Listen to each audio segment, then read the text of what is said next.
무릎이 차갑습니다. 이탈리아산 대리석 바닥이에요. 10년 전 제가 직접 선택한 바닥이죠. 그때는 몰랐어요. 이 바닥에 무릎 꿇는 게 얼마나 아픈지. 손에 든 행주가 떨렸어요. 회색빛이 도는 낡은 천. 아침부터 열개 객실을 닦은 행주였죠. 세제 냄새가 났어요. 땀 냄새도 나고요. 저는 위를 올려다봤어요. 루브탱 하이힐. 300만 원짜리 검은 구두. 빨간 밑창에 작은 갈색 얼룩이 있었어요. 그 위로 샤넬 트위드 재킷을 입은 여자가 저를 내려다보고 있었습니다. 아줌마 같은 사람들이랑 같은 공간에 있으면 여자가 말했어요. 좀 불편하거든요. 그리고 마지막 일격을 날렸습니다. 냄새도 나고 행주로 그녀의 구두를 닦기 시작했어요. 쓱, 쓱. 제 눈높이는 그녀의 무릎 아래였어요. 저는 위를 올려다봤고 그녀는 저를 내려다보고 있었죠. 58년 인생에서 이런 자세를 취해본 적이 없었어요. 누군가의 발 앞에 무릎 꿇고 올려다보는 것. 창밖으로 은행나무 잎이 떨어지고 있었어요. 한 잎, 또 한 잎. 낙엽잎만 바람에 흩어지는 게 아니었어요. 제 자존심도 제 양심도 함께 떨어지고 있었습니다. 왜 내가 무릎을 꿇었는가? 여러분 궁금하시죠? 지금 무릎 꿇고 있는 이 여자의 정체가 놀랍게도 이정희입니다. 58세, 대한민국 최고 호텔 체인 그랜드 레전시의 이사장이죠. 이 자리를 30년간 지켰고 3,000명의 직원과 함께 일해왔어요. 제 하루를 보여드릴까요? 아침 7시 전용 승강기로 최고층의 이사장실에 올라가요. 통유리 창문 너머로 서울 전경이 펼쳐지죠. 오전에는 임원 회의를 주재하고 오후에는 주요 의사결정을 하고 저녁에는 VIP 고객들을 접대합니다. 그곳이 제 세계였어요. 그런 제가 일주일 전 15층 복도에서 무릎을 꿇었습니다. 방금 보신 그 장면이죠. 그런데 더 충격적인 사실이 있어요. 위에서 저를 내려다보던 그 여자, 청소부 주제라고 말하던 그 여자, 역겨운 냄새라고 했던 그 여자, 그녀는 바로 김현지, 제 아들 준우의 약혼녀예요. 한 달 후면 우리 집안 가족이 될 사람이에요. 한 달 전만 해도 현지는 흠잡을 데 없었죠. 준우가 처음 데리고 왔을 때 기억나요. 어머니, 인사드려요. 김현지예요. 공손했고 웃음도 예뻤고 말투도 단정했죠. 저는 흡족했어요. 우리 준우가 좋은 사람 만났네. 그런데 이상한 걸 느꼈어요. 집에서 오래 일한 가사 도우미 선영 씨가 음식을 나르는데 현지는 눈길조차 주지 않았어요. 마치 사람이 아니라 가구가 지나가는 것처럼요. 설마. 저는 그냥 넘어갔어요. 그게 제 첫 번째 실수였어요. 그날 이후로 저는 현지의 두 얼굴을 계속 목격했습니다. 저한테는 모범적이었지만 선영 씨한테는 달랐죠. 아줌마, 이거 치워줘요. 명령조였어요. 한 번은 선영 씨가 실수로 국을 현지 옷에 튀겼을 때 현지가 소리쳤어요. 아, 진짜. 조심 좀 하세요. 이거 클리닝비 얼마인지 알아요? 저는 그 장면을 거실에서 봤어요. 현지는 제가 보고 있는 줄 몰랐죠. 그날 밤 저는 잠을 못 잤어요. 윗사람한테는 친절하고 아랫사람한테는 함부로 대하는 사람. 우리 준우가 결혼할 사람이 저런 사람이라고? 며칠 후 더 이상한 일이 있었어요. 현지가 친척 취직을 빌미로 호텔 일자리를 요구했던 거예요. 저는 흔쾌히 승낙했어요. 하지만 일주일이 지나도 보름이 지나도 그 친척은 오지 않았습니다. 우연히 인사팀 박 과장에게서 진실을 들었어요. 이사장님, 실은 현지 씨 친척이 아니었어요. 현지 씨가 처음부터 거짓말한 거예요. 한 가지 거짓말하면 또 한 가지 거짓말 할 일이 생기잖아요. 이사장님 며느리니까 안 들어줄 수 없다는 걸 이용한 거죠. 그 순간 깨달았어요. 말로는 안 되겠다고. 현지의 진짜 모습을 보여줄 확실한 증거가 필요하다고. 그래서 결심했습니다. 내가 청소부가 되면 어떨까? 황당한 생각이었어요. 58살 호텔 이사장이 청소부가 된다고? 하지만 생각할수록 확신이 들었어요. 이사장이 아니라 아랫사람이 되면 현지의 본색을 볼 수 있지 않을까? 10월 10일. 저는 2주간 자리를 비운다고 알리고 청소팀에 이희정이라는 이름으로 위장 취업했습니다. 사흘 후 면접을 봤어요. 청소팀 김 팀장이 물었죠. 58세면 체력적으로 힘들 수 있는데 괜찮으시겠어요? 네, 괜찮아요. 하루에 20개 객실 청소, 새벽 4시 출근이에요. 월급은 220만 원이고요. 네, 알겠습니다. 10월 14일 월요일. 제 첫 출근 날이었어요. 새벽 3시 50분에 알람이 울렸어요. 58년 인생에서 이렇게 이른 시간에 일어나 본 적이 없었어요. 눈이 잘 안 떠지더라고요. 아, 이렇게 힘든 거구나. 평소 이 시간엔 내가 잠들었던 시간들이었는데 새벽을 여는 사람들이 많았었네. 이들 덕분에 우리가 잘 살 수 있었던 거네. 가을 공기는 칼같이 차가웠어요. 달력이 아니라 몸이 먼저 알려주는 계절이었죠. 저는 호텔 정문이 아닌 뒷문으로 출근했어요. 얇은 점퍼를 껴입었지만 귀가 시렸어요. 벌써 이렇게 추워졌네. 새벽 4시 20분. 호텔 뒷문으로 들어갔어요. 직원 입구요. 이사장으로는 한 번도 써본 적 없는 문이었죠. 조명이 어두웠어요. 복도가 좁았고요. 페인트가 벗겨진 벽. 낡은 바닥. 여기가 우리 호텔이었어? 앞문은 그렇게 화려한데 뒷문은 이렇게 초라하다니. 청소 도구함을 받았어요. 수레의 행주, 세제, 진공 청소기, 쓰레기 봉투. 이거 다 끌고 다녀야 돼요? 응. 하루에 20개 객실 청소해야 하거든. 사흘이 지났어요. 몸이 비명을 질렀어요. 손은 빨갛게 부었고 허리가 끊어질 듯 아팠죠. 하지만 포기할 수 없었어요. 현지를 만나야 했으니까요. 일주일이 지난 10월 17일 금요일. 드디어 그날이 왔습니다. 아침 준우에게 전화가 걸려왔죠. 엄마, 오늘 현지가 우리 호텔 가는데. 제 심장이 쿵 하고 내려앉았습니다. 오전 10시 27분. 15층 복도. 저는 벽과 엘리베이터 사이에 있는 빛이 잘 들지 않는 구석으로 몸을 피했습니다. 가장 구석진 곳, 청소부의 5분을 위한 은밀한 자리였습니다. 가을 햇살이 복도 한가운데 이탈리아산 대리석 바닥을 비스듬히 비추고 있었습니다. 그 빛은 따뜻해 보였지만 저는 그 빛을 밟지 않았습니다. 청소부의 영역은 언제나 그림자 속이었습니다. 손에 든 종이컵을 내려다봤습니다. 얇은 종이컵은 뜨거운 커피의 온도를 겨우 지탱하고 있었습니다. 새벽 4시부터 6시간, 12개의 객실을 치우는 동안 단 한 모금도 마시지 못한 커피였습니다. 배가 너무 고파서 손이 떨렸습니다. 청소부 유니폼 안으로 스며든 땀 냄새와 세제 냄새가 뒤섞여 코를 찔렀습니다. 제가 30년간 맡아보지 못했던 삶의 고단함이 묻어나는 냄새였습니다. 저는 몰래 휴식을 취했습니다. 커피 뚜껑을 살짝 열었습니다. 간 내린 커피의 고소하고 쌉싸름한 냄새가 김과 함께 희미하게 올라왔습니다. 차가운 새벽 공기 속에서 맡는 이 향은 최고층 이사장실에서 마시던 최고급 원두의 향보다 더 간절하고 달콤했습니다. 그 순간만큼은 이사장이 아닌 청소부 희정이었습니다. 뜨거운 커피를 후마이너스 불었습니다. 입술을 대기 직전 주변을 한 번 더 둘러봤습니다.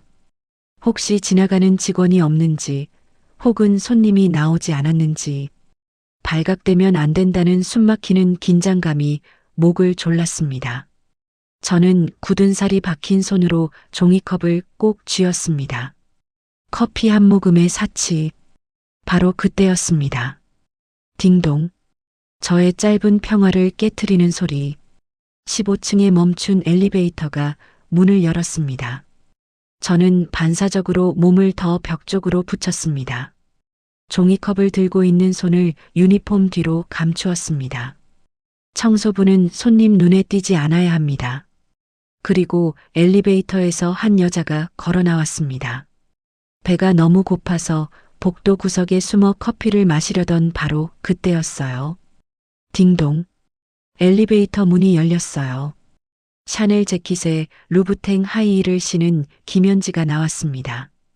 저는 얼른 벽 쪽으로 비켜섰지만 그녀도 같은 쪽으로 움직였어요.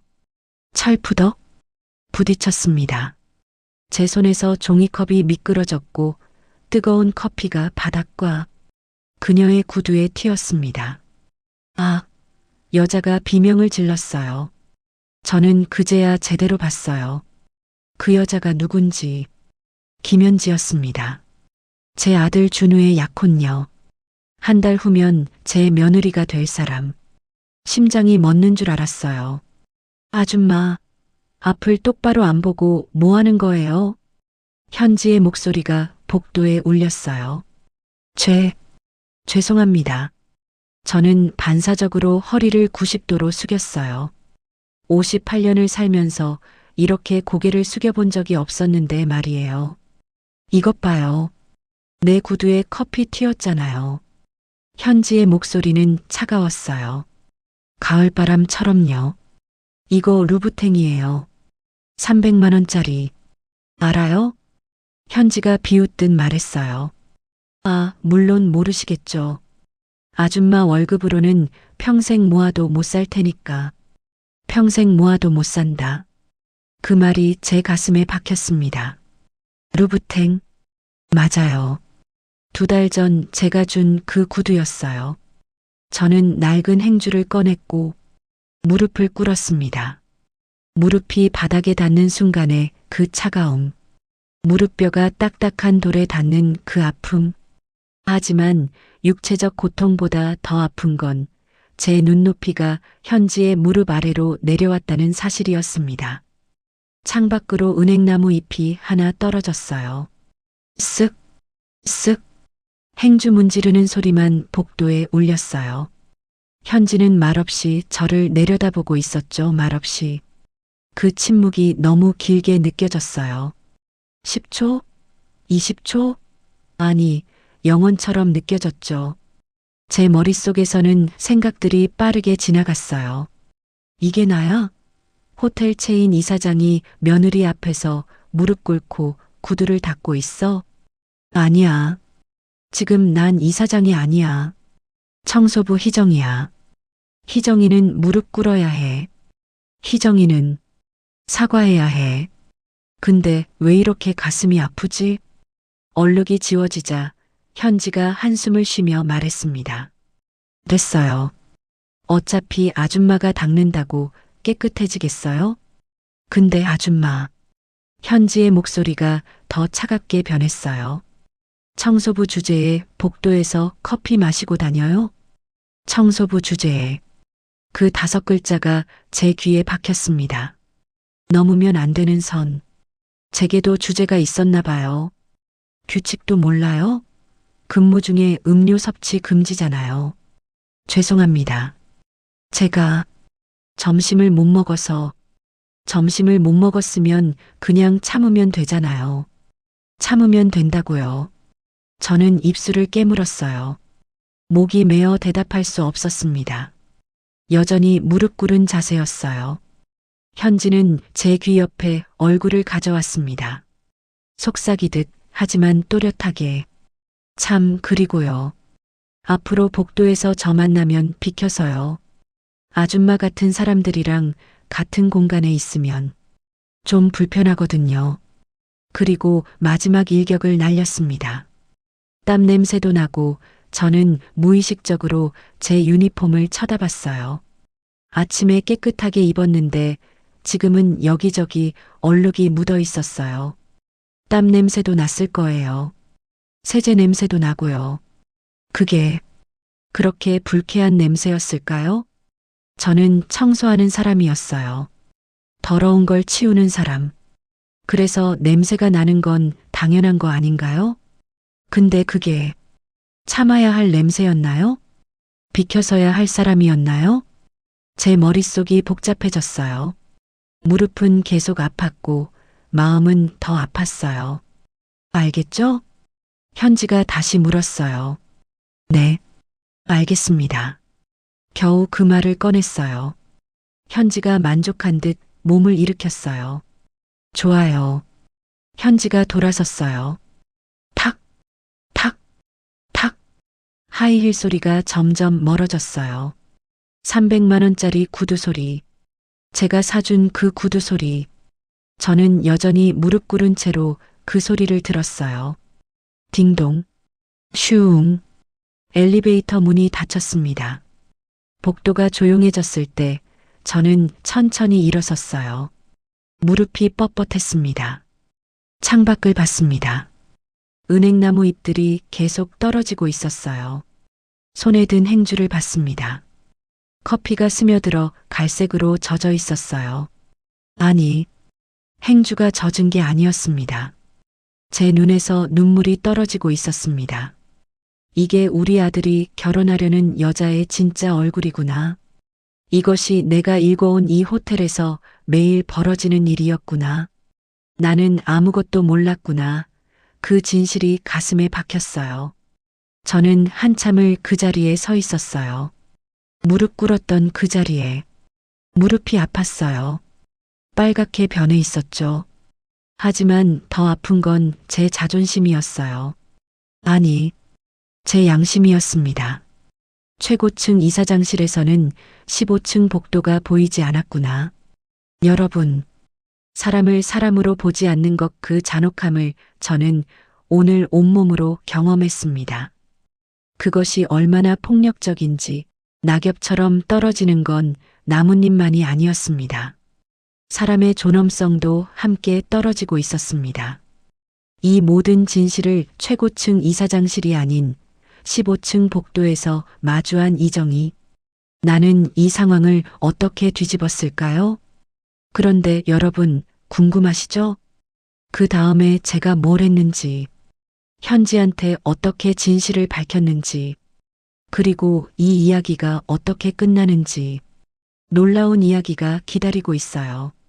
현지의 또 다른 갑질 장면, 제가 목격한 더 충격적인 진실, 그리고 예상치 못한 결말. 이 이야기는 복수가 아니에요. 용서도 아니고요. 이건 변화에 대한 이야기예요. 사람이 변할 수 있는가? 그 질문에 대한 답을 찾아가는 여정이었습니다. 지금부터 보여드릴게요. 청소부 유니폼을 벗은 이정희 이사장은 며느리에게 이 진실을 어떤 방식으로 전하고 아들 준우는 어떤 선택을 하게 될까요? 그리고 현지는 정말 변할 수 있을까요? 그녀는 이 상황을 어떻게 뒤집었을까요? 그런데 여러분, 궁금하시죠? 그 다음에 제가 뭘 했는지, 현지한테 어떻게 진실을 밝혔는지, 그리고 이 이야기가 어떻게 끝나는지, 놀라운 이야기가 기다리고 있어요. 현지의 또 다른 갑질 장면, 제가 목격한 더 충격적인 진실, 그리고 예상치 못한 결말. 이 이야기는 복수가 아니에요. 용서도 아니고요. 이건 변화에 대한 이야기예요. 사람이 변할 수 있는가? 그 질문에 대한 답을 찾아가는 여정이었습니다. 지금부터 보여드릴게요. 청소부 유니폼을 벗은 이정희 이사장은 며느리에게 이 진실을 어떤 방식으로 전하고 아들 준우는 어떤 선택을 하게 될까요? 그리고 현지는 정말 변할 수 있을까요? 그날 이후 저는 더 조심했어요.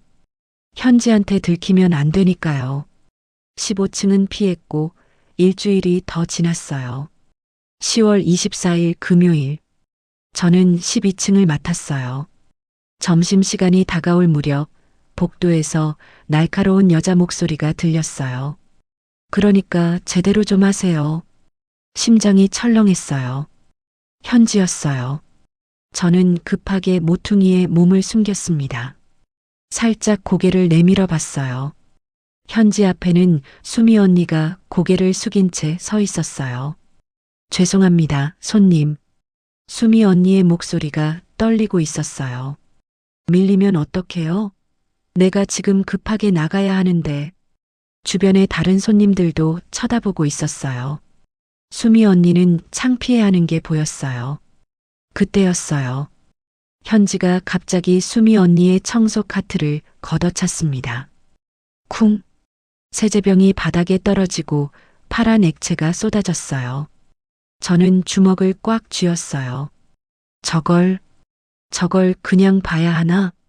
수미 언니는 무릎을 꿇고 바닥을 닦기 시작했습니다. 마치 일주일 전 제가 그랬던 것처럼. 일을 제대로 못하면 징계받는 게 당연한 거 아니에요? 현지는 핸드폰을 꺼냈어요. 프론트에 전화를 걸어 컴플레인을 넣었습니다. 현지가 돌아선 후 복도가 조용해졌어요. 수미 언니는 바닥에 무릎 꿇은 채 울고 있었어요.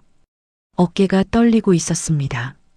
저는 모퉁이에서 나왔습니다. 수미 언니, 희정아.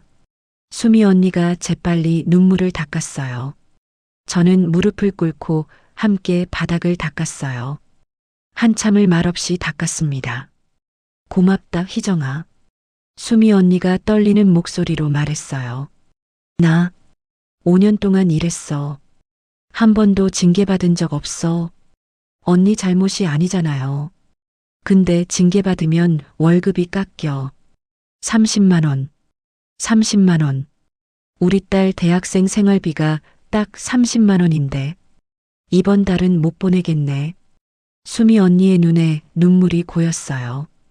괜찮아. 이런 일 한두 번이야. 익숙해. 익숙해. 그 말이 제 가슴에 박혔어요. 부당한 일에 익숙해져야 하는 삶. 잠시 후 프론트 직원이 와서 서류를 내밀었어요. 이수미 씨죠? 경고 처분입니다. 그리고 이번 달 급여에서 30만 원 감봉입니다. 수미 언니는 떨리는 손으로 사인했어요. 네. 직원이 가고 나서 수미 언니가 멍하니 서 있었어요. 그때 깨달았습니다. 이대로는 안 돼.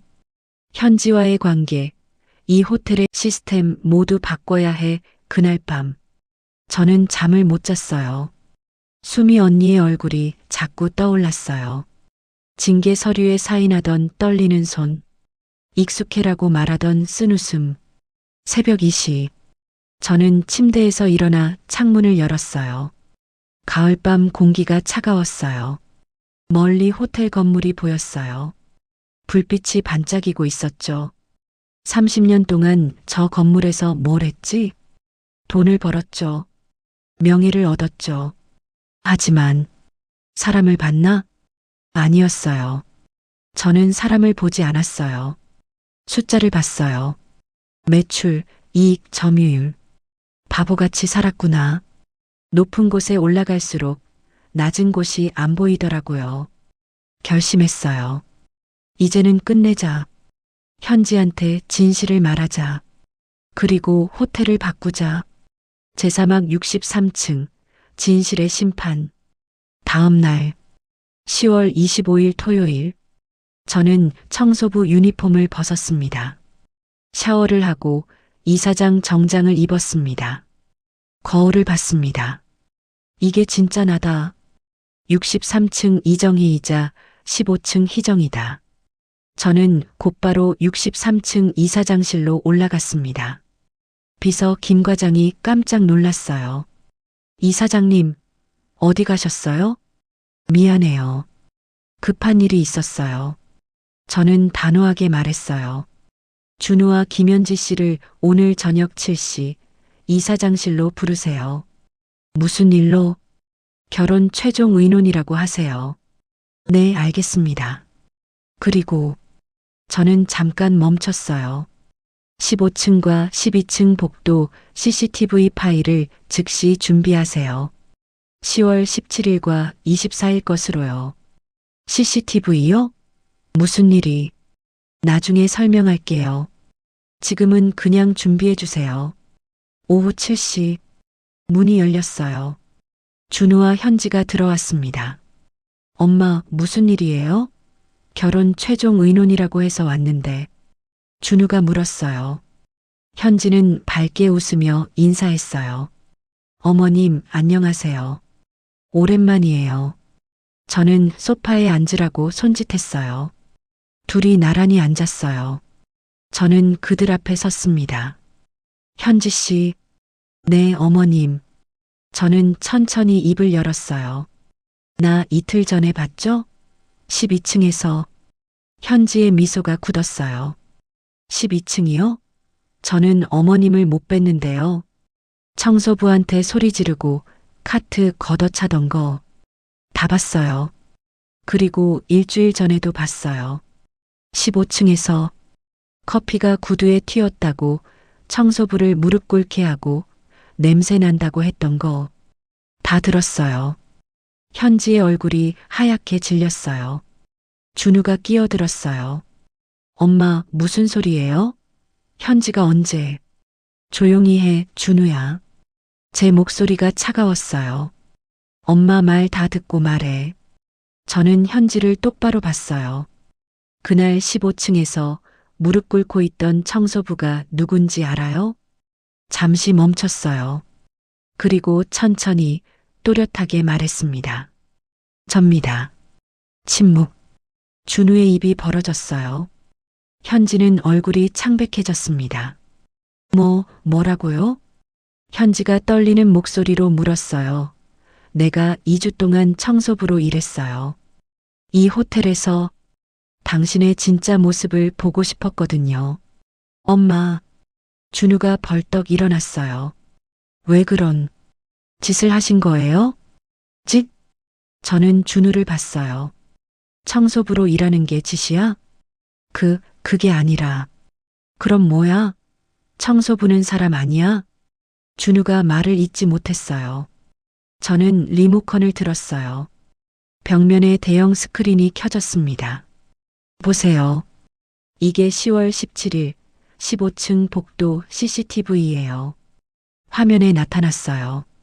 현지가 청소부저를 내려다보는 장면. 무릎 꿇은 청소부. 그리고 들리는 목소리. 아줌마 같은 사람들이랑 같은 공간에 있으면 좀 불편하거든요. 냄새도 나고. 현지의 목소리였어요. 또렷하게 녹음되어 있었죠. 준우의 얼굴이 굳었어요. 화면이 바뀌었어요.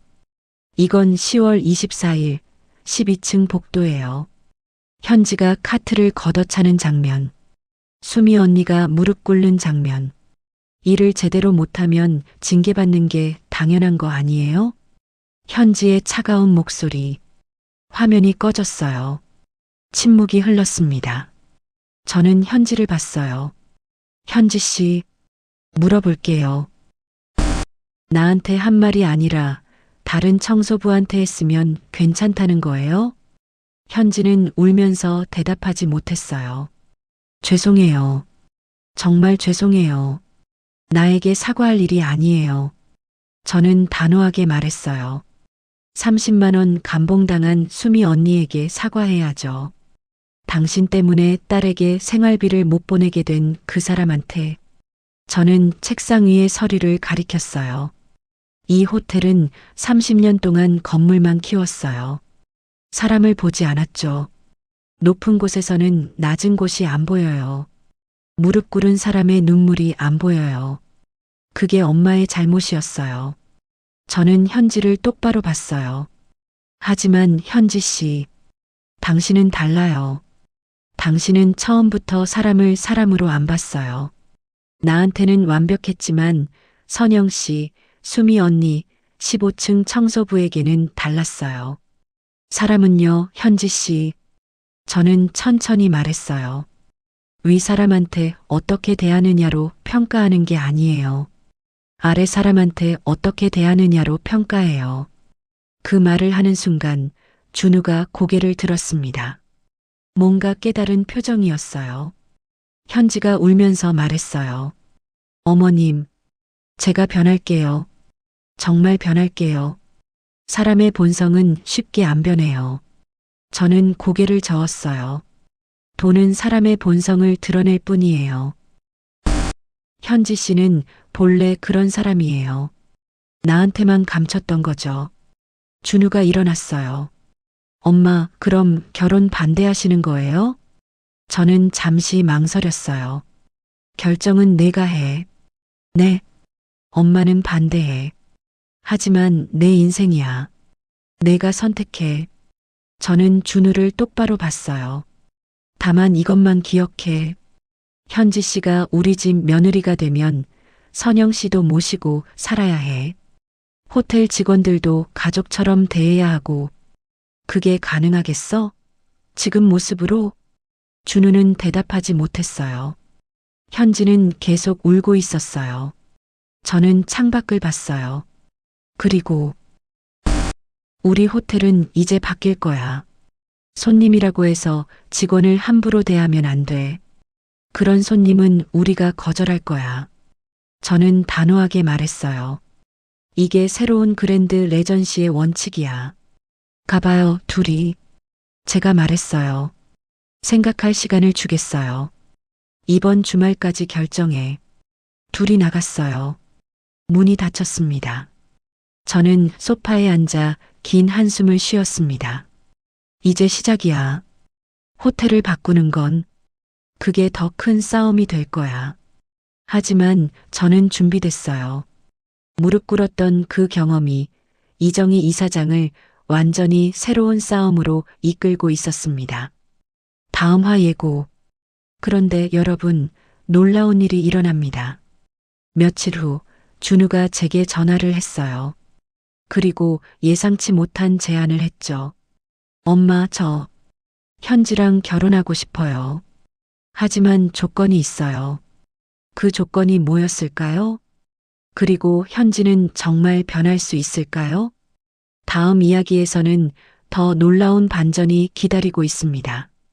현지의 3개월 수습 기간, 눈물과 땀으로 얼룩진 그녀의 변화, 그리고 호텔을 완전히 바꾼 새로운 시작이 계속됩니다.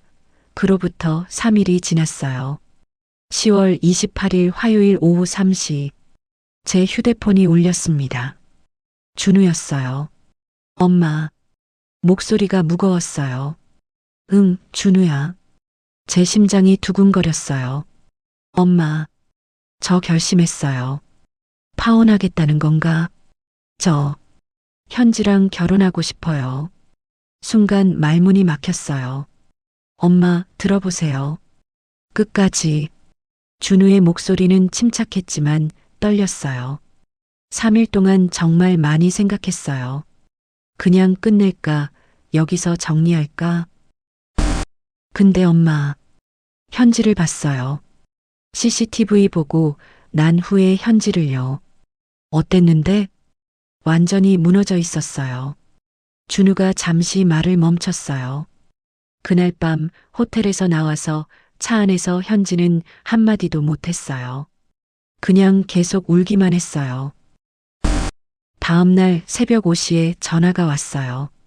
목소리가 완전히 달랐어요. 만나러 나갔더니 엄마 현지가 공원 벤치에 앉아 있었는데 화장도 안 하고 머리도 산발이고 완전히 다른 사람 같았어요. 준우의 목소리가 떨렸어요. 현지가 그러더라고요. 준우야, 나 미쳤었어. 완전히 미쳤었어. 내 엄마가 내 앞에서 무릎 꿇고 계셨는데 나는 그걸 모르고, 아니, 알았어도 똑같이 했을 거야. 나는 사람을 사람으로 안 봤어. 돈으로 봤어. 지위로 봤어. 저는 눈물이 났어요. 현지가 제 앞에서 무너지더니 공원 바닥에 무릎을 꿇었어요. 나도 변할 수 있을까? 나 같은 인간도 사람다워질 수 있을까? 기회를 줘. 제발 한 번만. 내가 변할 수 있다는 걸 보여줄게. 준우가 말을 이었어요. 그래서 제가 말했어요. 그럼 3개월 해봐. 청소부로 일해봐. 처음엔 놀랐죠. 청소부를 내가 3개월을 하면서요. 근데 제가 그랬어요. 너 진짜 변하고 싶어? 그럼 엄마가 했던 거 해봐. 무릎 꿇어봐. 그래야 알아. 현지가 한참을 울었어요. 그러다가 고개를 끄덕이더라고요. 할게. 뭐든 할게. 나 변하고 싶어. 진짜로. 준우가 조용히 말했어요. 현지가 마지막으로 이렇게 말했어요. 어머님은 2주 만에 제 본 모습을 보셨어요. 이제 저도 제 본 모습을 찾고 싶어요. 진짜 저를요. 무릎 꿇는 게 창피한 게 아니라는 걸 배우고 싶어요. 사람을 존중하는 게 뭔지 배우고 싶어요. 저는 한참을 아무 말도 못했어요. 눈물이 흘렀어요. 엄마, 한 번만 기회를 주세요. 준우의 목소리가 간절했어요. 3개월만요. 3개월 후에도 변하지 않으면 제가 먼저 파혼할게요. 저는 눈물을 닦았어요. 알았어. 해보자. 엄마. 다만 진짜 청소부처럼 일해야 해. 특혜는 없어. 네, 알겠습니다. 그리고 3개월 동안 나나 직원들은 현지가 며느리라는 걸 모를 거야. 이름도 김민지로 바꾸고. 네, 그렇게 하세요. 준우야, 현지한테 전해줘. 네, 엄마. 이건 시험이 아니라 배움이라고. 떨어지려고 하는 게 아니라 일어서는 법을 배우는 거라고. 엄마도 그렇게 배웠다고. 전화를 끊고 저는 창밖을 봤어요. 석양이 지고 있었어요. 정말 변할 수 있을까? 하지만 한번 믿어보자. 제육막 90일의 기적 마이너스 시작. 첫날 마이너스 11월 1일. 새벽 4시. 직원 입구에서 한 여자가 들어왔어요. 김현지. 아니, 이제는 김민지. 화장기 없는 얼굴. 단정하게 묶은 머리. 회색 청소부 유니폼. 저는 멀리서 지켜봤어요. 현지는 문 앞에서 잠시 멈췄어요. 깊게 숨을 들이쉬었어요. 1번, 2번. 마치 전쟁터로 들어가는 사람처럼. 그리고 문을 열었어요. 탈의실에서 현지가 다른 청소부들에게 인사했어요. 안녕하세요. 오늘부터 일하게 됐어요. 잘 부탁드립니다. 90도로 허리를 숙였어요. 목소리에 오만함이 없었어요. 청소팀 김 팀장이 현지를 제게 데려왔어요. 이분이 이희정 씨 같이 일하실 김민지 씨예요. 현지가 저를 봤어요. 눈이 마주쳤어요. 현지의 눈에 눈물이 고였지만 꾹 참았어요. 고개를 숙였어요. 잘 부탁드립니다. 그래요. 잘 부탁해요. 저는 담담하게 대답했어요. 둘만 남았어요. 어머님. 현지가 작은 목소리로 말했어요. 여기서는 어머님 아니에요.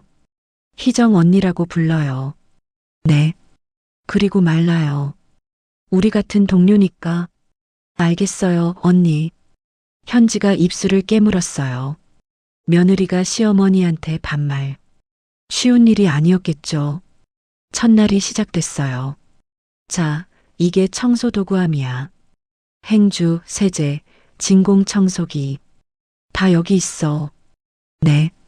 하루에 20개 객실 청소해야 해. 한 방에 30분. 쉬는 시간은 점심 30분이 전부야. 현지의 얼굴이 굳었어요. 20개요? 응. 힘들면 지금이라도 그만둬도 돼. 현지가 저를 봤어요. 눈에 눈물이 고여 있었지만 고개를 저었어요.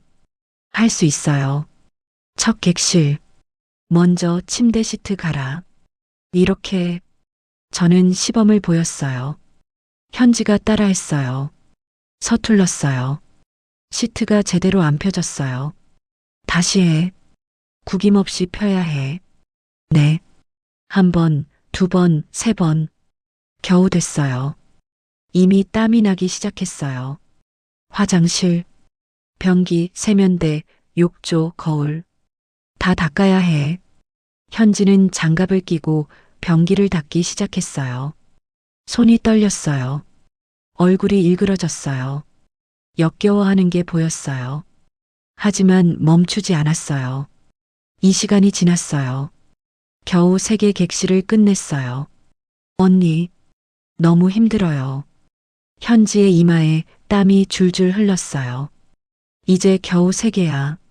17개 남았어. 힘들면 그만둬도 돼. 아무도 안 말려. 현지는 입술을 깨물었어요. 아니에요. 할 수 있어요. 점심시간. 직원 식당. 현지는 밥을 거의 먹지 못했어요. 손이 떨려서 숟가락을 제대로 못 들었어요. 먹어. 힘 안 나면 오후에 못 버텨. 네. 현지가 억지로 밥을 떠먹었어요. 눈물을 참으면서 주변 테이블에서 다른 청소부들이 수군거렸어요. 저분 신입이신가 봐. 힘들어 보이네. 첫날은 다 그래. 적응하겠지. 현지가 고개를 더 숙였어요. 창피한 게 보였어요. 오후 2시. 현지의 손이 빨갛게 부어올랐어요. 세제 때문이었어요. 손 괜찮아? 네. 괜찮아요. 거짓말이었어요. 거짓말. 파스 바를래? 아니에요. 할 수 있어요. 오후 5시. 드디어 20개 객실을 다 끝냈어요. 현지는 복도 벽에 기댔어요. 온몸이 떨렸어요. 숨이 거칠었어요. 첫날 치고 잘했어. 고맙습니다. 내일은 더 힘들 거야. 몸이 더 아플 거거든. 그래도 할 거야? 현지가 저를 봤어요. 눈에 눈물이 가득했지만 눈빛은 흔들리지 않았어요. 네, 할 거예요. 2주 후 마이너스 핸드크림 사건. 2주가 지났어요. 현지는 하루도 빠지지 않고 나왔어요. 손은 갈라지고 허리는 아팠지만 현지는 계속 일했어요. 어느 날 제가 물었어요. 손 많이 아프지? 네. 핸드크림 발라. 현지가 가방에서 핸드크림을 꺼냈어요. 시세이도 명품 핸드크림. 한 개에 15만 원짜리. 민지야. 네. 그거 약국에서 파는 거 써. 네. 명품 핸드크림은 우리 손엔 사치야. 약국 거면 충분해. 현지가 핸드크림을 한참 내려다봤어요. 네. 알겠어요. 다음 날. 현지는 약국 핸드크림을 들고 왔어요. 3천 원짜리. 작은 변화였지만 저는 알았어요. 현지가 조금씩 배우고 있다는 걸. 3주 후 마이너스 식당 에피소드. 3주째 되는 날. 점심시간이었어요. 현지와 저는 직원 식당에 앉아 있었어요. 다른 테이블에서 청소부 아줌마들이 수다를 떨고 있었어요. 있잖아. 요즘 15층 VIP 손님 진짜 싸가지 없어. 왜? 뭐 했는데? 어제 청소하는데 담배꽁초를 바닥에 막 버리는 거야. 휴지통 바로 옆인데도. 현지가 고개를 들었어요. 그 얘기를 듣고 있었어요. 그래서 뭐 어쩌겠어. 그냥 치웠지. 근데 기분은 더러워 죽겠더라. 에휴, 돈 많다고 다가 아닌데 말이야. 현지의 얼굴이 굳었어요. 수저를 내려놓았어요. 언니, 응? 저도 그랬던 것 같아요. 현지가 고개를 숙였어요. 저도 청소하시는 분들 생각 안 하고 막 어질렀어요. 쓰레기도 아무데나 버리고 수건도 바닥에 던지고. 현지의 목소리가 떨렸어요.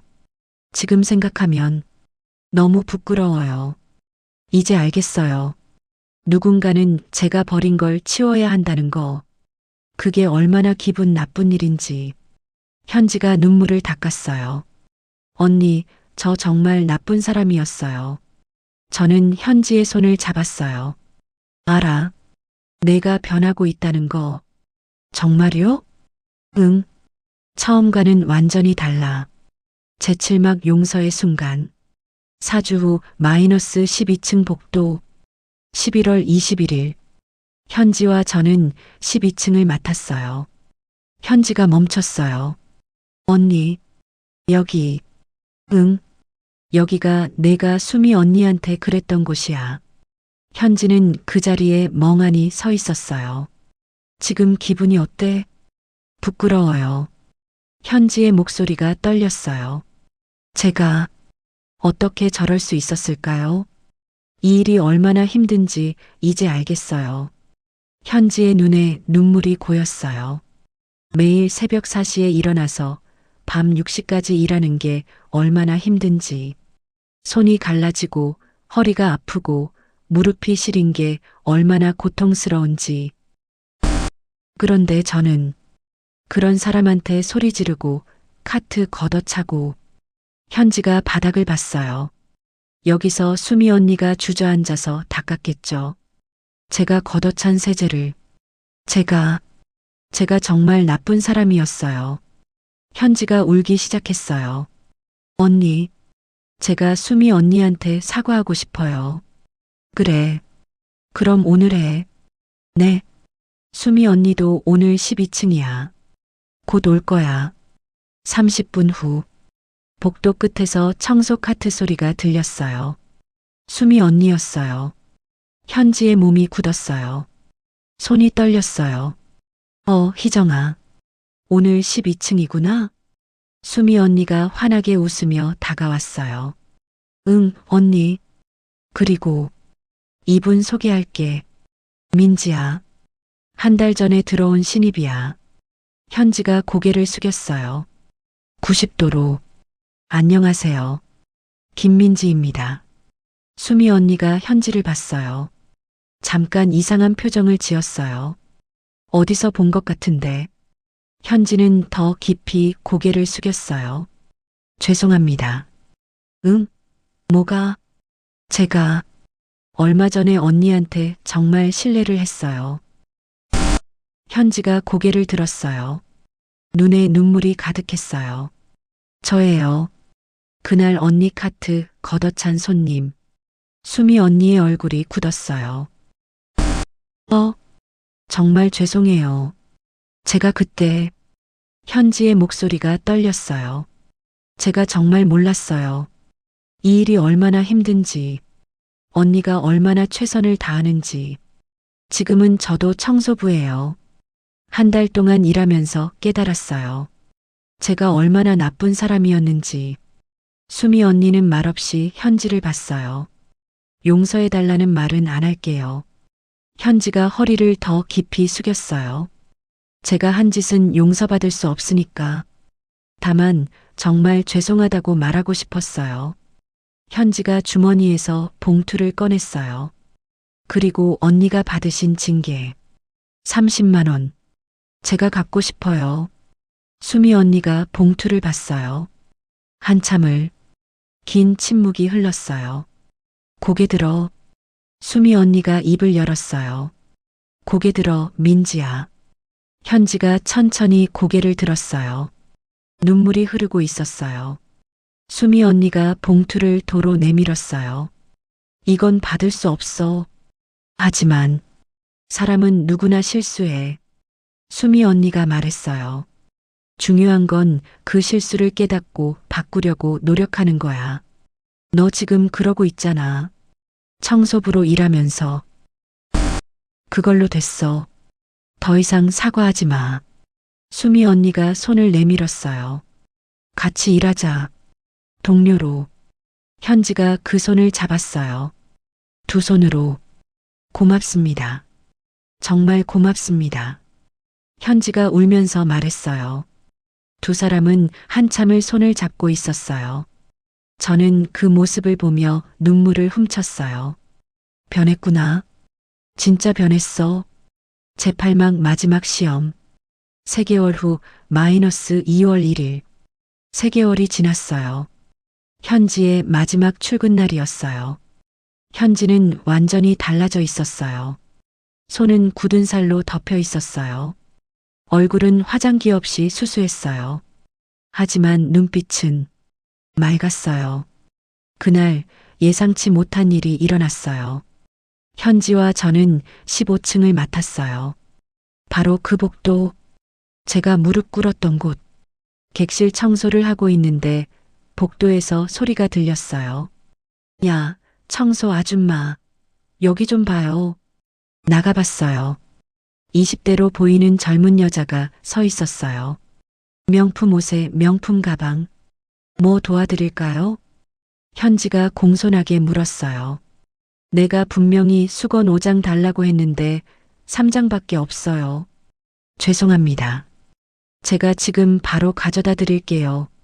지금 바로요? 나 씻어야 하는데. 여자의 목소리가 커졌어요. 주변 손님들이 쳐다봤어요. 정말 죄송합니다. 2분만 기다려주시면. 2분? 나 지금 급한데? 당장 가져와요. 그때였어요. 여자가 들고 있던 커피잔을 바닥에 던졌어요. 철퍽? 커피가 바닥에 쏟아졌어요. 그리고 현지의 신발에도 튀었어요. 저는 숨을 죽였어요. 지금 어떻게 반응할까? 이게 진짜 마지막 시험이었어요. 현지는 잠시 멈췄어요. 그리고 무릎을 꿇었어요. 죄송합니다. 현지가 고개를 숙이며 말했어요. 제 불찰이었습니다. 지금 바로 수건 가져오고 이것도 치우겠습니다. 행주를 꺼내 바닥을 닦기 시작했어요. 여자의 구두도 조심스럽게 닦았어요. 3개월 전 제가 현지한테 그랬던 것처럼. 하지만 현지의 표정은 달랐어요. 화가 나 있지 않았어요. 비굴하지도 않았어요. 당당했어요. 다 됐습니다. 수건 바로 가져올게요. 현지가 일어나 빠르게 움직였어요. 2분 후 수건을 가져와 정중하게 전했어요. 다시 한번 죄송합니다. 편안한 시간 보내세요. 여자는 그냥 방으로 들어갔어요. 고맙다는 말도 없이. 현지가 돌아왔어요. 저는 현지를 봤어요. 괜찮아? 네. 현지가 웃었어요. 언니, 저 이제 알겠어요. 뭘? 무릎 꿇는 게 창피한 게 아니라는 걸요. 일을 열심히 하는 게 부끄러운 게 아니라는 걸요. 현지의 눈이 맑았어요. 오히려 사람을 무시하는 게 부끄러운 거죠. 저는 현지의 어깨를 토닥였어요. 합격이야. 네. 3개월 수습 합격. 이제 진짜 우리 며느리 될 자격이 생겼어. 현지가 울음을 터뜨렸어요. 어머님, 고맙습니다. 울지 마. 화장 지워진다. 네. 현지가 눈물을 닦았어요. 그리고 웃었어요. 진심 어린 웃음이었어요. 재구막 새로운 시작. 그날 저녁, 저는 최고층 사무실에서 임원회의를 소집했어요. 오늘부터 우리 호텔에 새로운 시스템을 도입합니다. 무슨 시스템입니까, 이사장님? 직원 복지부를 신설합니다. 임원들이 웅성거렸어요. 그리고 손님 선택권도 우리에게 있다는 걸 명확히 할 겁니다. 손님을 거절한다는 말씀이십니까? 그렇습니다. 직원을 함부로 대하는 손님은 우리 호텔을 이용할 수 없습니다.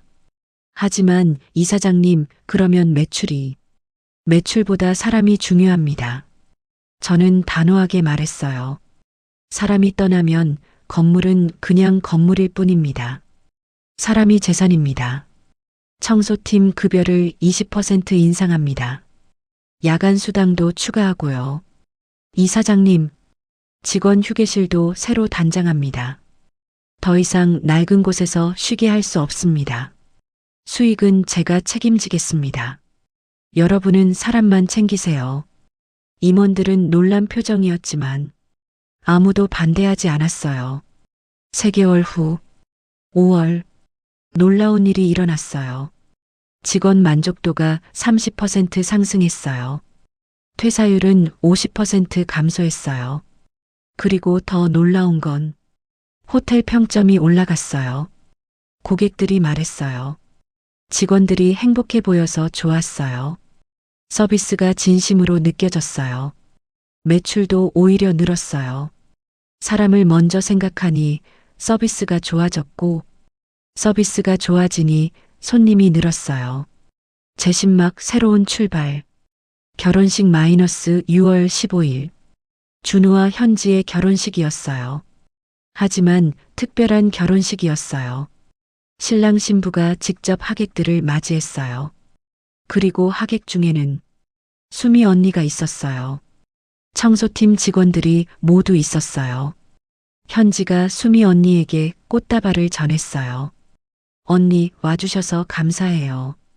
축하한다, 민지야. 아니, 현지야. 두 사람은 포옹했어요. 4개월 전에는 상상도 못할 일이었어요. 식장에서 준우가 저를 봤어요. 엄마 사랑해요. 엄마가 아니었으면 저 잘못된 선택할 뻔했어요. 아니야. 내가 현지를 믿어준 거야. 현지가 제 손을 잡았어요. 어머님, 평생 잊지 않을게요.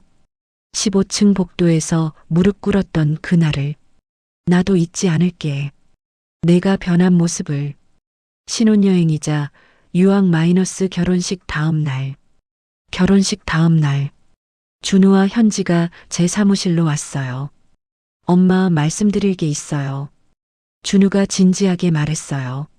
우리 스위스로 갈 거예요. 신혼여행? 신혼여행이기도 하지만 유학이에요. 현지가 말했어요. 어머님, 제가 호텔 경영을 제대로 공부하고 싶어요. 3개월 동안 청소부로 일하면서 깨달았어요. 제가 호텔에 대해 아무것도 모른다는 걸요. 청소만 알았지, 경영은 몰랐어요. 손님 응대만 알았지, 직원 복지는 몰랐어요. 현지의 눈이 빛났어요. 로잔 호텔 학교에서 공부하고 싶어요. 세계 최고의 호텔 경영을 배우고 싶어요. 그래서 어머님처럼, 아니, 어머님보다 더 나은 호텔 경영자가 되고 싶어요. 저는 눈물이 났어요.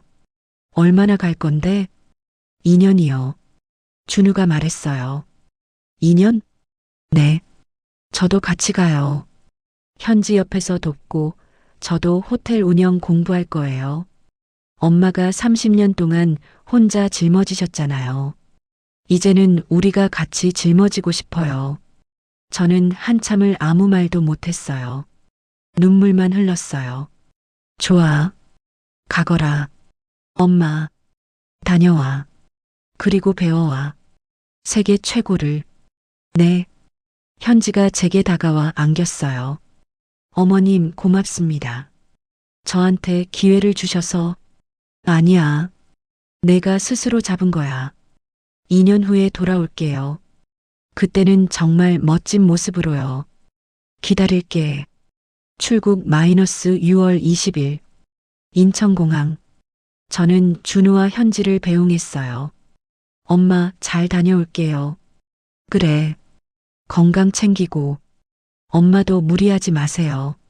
응. 걱정 마. 현지가 제게 90도로 인사했어요. 어머님 다녀오겠습니다. 응. 잘 다녀와.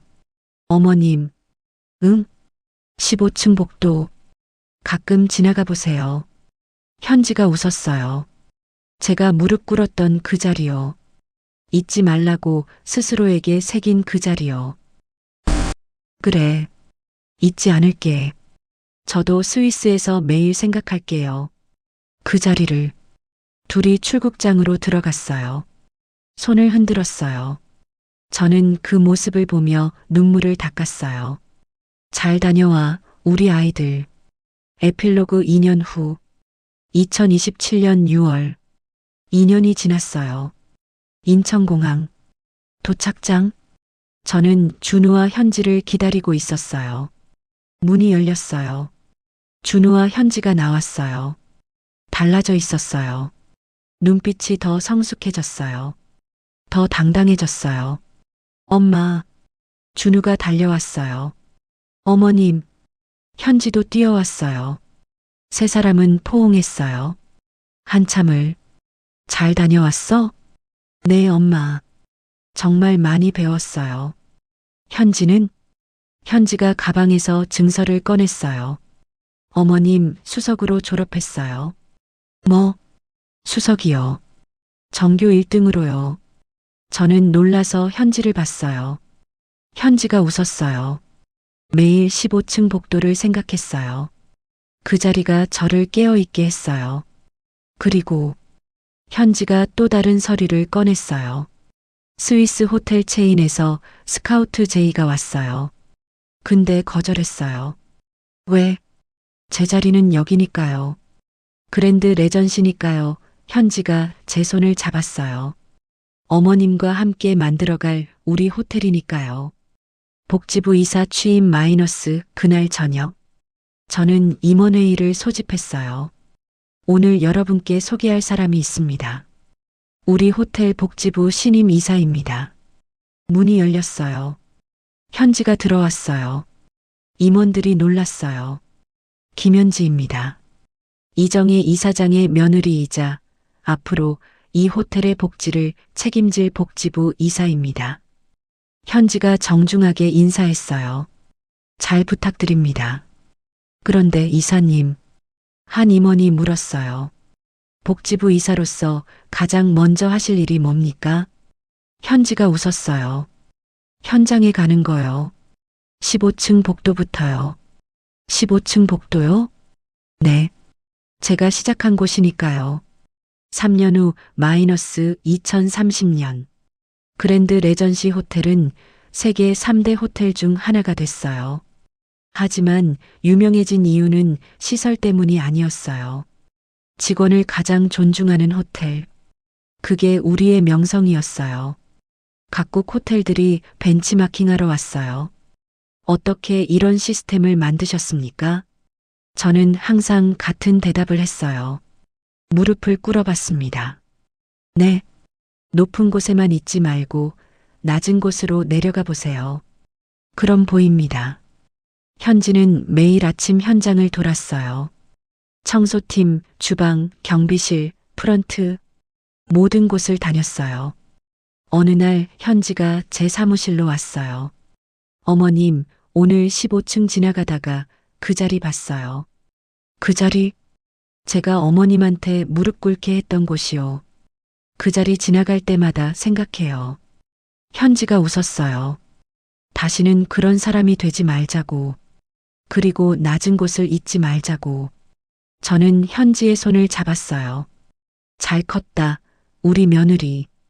고맙습니다, 어머님. 마지막 장면. 창밖으로 은행나무가 보였어요. 새싹이 돋고 있었어요. 가을에 떨어졌던 낙엽들. 하지만 봄이 오면 새 잎이 돋는 거예요. 사람도 마찬가지였어요. 떨어져도 다시 일어날 수 있어요. 변할 수 있어요. 그게 제가 무릎 꿇고 배운 가장 큰 교훈이었습니다. 어머님, 현지가 창밖을 보며 말했어요. 제게 무릎 꿇게 하셨던 그날, 그날이 제 인생을 바꿨어요. 아니야. 저는 고개를 저었어요. 내가 무릎 꿇었던 그날이 나를 바꿨어. 우리 둘 다 무릎 꿇었고, 우리 둘 다 변했어. 현지가 웃었어요. 그러게요. 결국 우리 둘 다 같은 자리에 있었던 거네요. 응, 같은 자리. 15층 복도. 두 사람은 창밖을 봤어요. 호텔 건물이 보였어요. 그 안에서 지금도 누군가는 청소하고 있었어요. 누군가는 요리하고 있었어요. 누군가는 손님을 맞이하고 있었어요. 그 모든 사람들이 이 호텔을 움직이는 거였어요. 어머님, 응? 제가 평생 잊지 않을게요. 뭘? 사람이 재산이라는 거요. 현지가 제 손을 꼭 잡았어요. 그리고 무릎 꿇는 게 창피한 게 아니라는 거요. 저는 현지를 안았어요. 고맙다, 현지야. 내가 변해줘서. 아니에요. 어머님이 가르쳐 주셔서 제가 변할 수 있었어요. 두 사람은 한참을 포옹했어요. 창밖으로 해가 지고 있었어요. 노을이 아름다웠어요. 가을이 오면 낙엽이 떨어지고, 겨울이 오면 나무가 앙상해지지만, 봄이 오면 다시 새싹이 돋는 거예요. 사람도 떨어져도 다시 일어설 수 있어요. 그게 희망이에요. 그게 변화예요. 그게 사랑이에요.